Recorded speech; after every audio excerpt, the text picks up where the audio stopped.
So what's up, guys? Well, you know what it is. I have not been on here for the longest minute.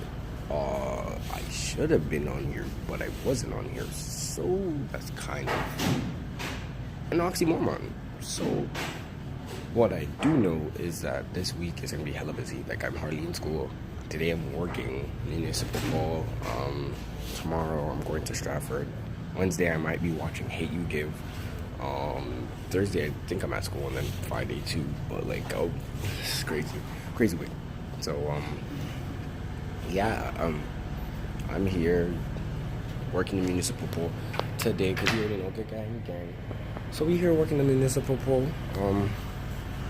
So far I think I'm earlier than my own boss, actually, to be quite frank. But that's okay. So this week is actually gonna be a busy schedule.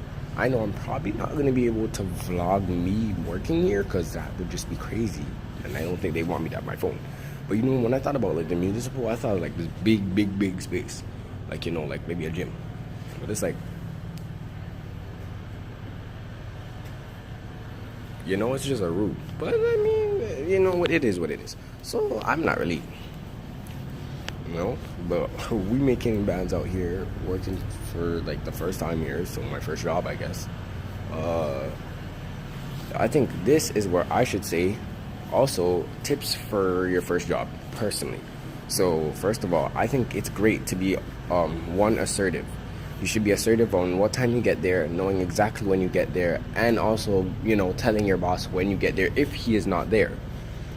Two, I think that you should be well prepared for whatever job you're doing at whatever time, knowing your time schedule and what you're doing. If you need to bring lunch, snacks, dinner, even, you know, whatever comes to mind, whatever you need. Four, I think you need to be dress appropriate for whatever you're doing. I'm working as an information officer, so for that cue, I think I should at least look, you know, presentable enough so that, you know, I look presentable. Obviously, I'm not gonna have my hat on, but, you know, I'm not gonna have my jacket or my hat on, you know, I'm gonna take them off, you know, but like, you know, that's basically what it is, you know, I'm gonna look presentable for what I'm trying to do. I'm gonna look the part. Four, I think you should have your route planned out to get to work very early, and sometimes we don't always remember the time. So five, I think you should tell yourself an earlier time than you actually have to reach to work, because if you do that, then you will always be on time. Because if you have work at 9, but you tell yourself you have work at 7, you may, if you know that you sleep in or that sometimes you can't get up, you will like, you'll try to get up faster, because then you're like, damn, I gotta get up for 7. And you know, if you're late or anything, you'll be like, damn it. And then have your phone remind you like 7:30, oh, work is actually for 8. Because then you're gonna be like, oh, I'm not really in a rush, but now because I've put myself in the position to be rushing to get out earlier, now I'm in a position where now I'm comfortable, you know. I don't have to be sweating on, is my job on the line because I'm becoming late. And especially for your first job, you don't want to be coming late, right? Because I mean, it's your first job. If you come late for your first job, then you're kind of dumb. You also want to make sure that when you're doing your first job, to use a lot of the salutations. So good morning, good evening, good afternoon, depending on what time you're working. Also make sure that whatever job you're doing, if you do not know something before you start your shift or before you start anything you do, make sure make sure to ask questions. They may sound dumb to other people who work there, and you know, you might think, oh man, that's such a dumb question, like, oh, how do you do this on cashier? How do you actually like open it up? You know, people be like, are you dumb? Like, how do you not know that? You know, enter the price or whatever sequence you do.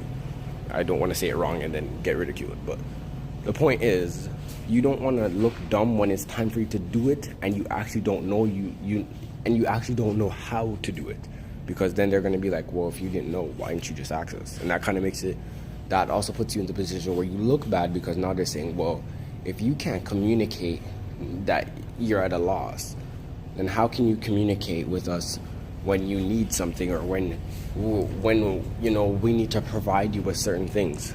And so they'll use that as an excuse to try to fire you, or, well, obviously they're not gonna fire you because you don't know something, but they'll hold it against you more, because they'll be like, well, you kind of don't ask for things, and they'll have an assumption in your head that you don't want to talk up or you don't want to say certain things and all that kind of stuff. So I think that's really a valuable key. I'm gonna end this vid, and then I'm gonna do the next vid on cuffing season tips for girls, because I was supposed to do that like how long ago, like really long ago, and I really just didn't have the time. Really busy. I'm also gonna do a stream after that. Like, I'm gonna hate with vids today, as much as I can right now. I also did. I also went to U of T Friday last week. I'm totally gonna tell you guys how that went within the time frame I have right now. So yeah, this is this vid, but I will be posting at least 2 other ones, so look out for those. Don't forget to leave a like at the bottom. Hit up my Facebook page if you'd like. Yeah, hit up the Facebook page, and don't forget to send some love to thebarnyard.com, which is my aunt's blog. Yo, be entrepreneurs out here. To my aunt's blog and show her some love, you know what I mean? So, okay.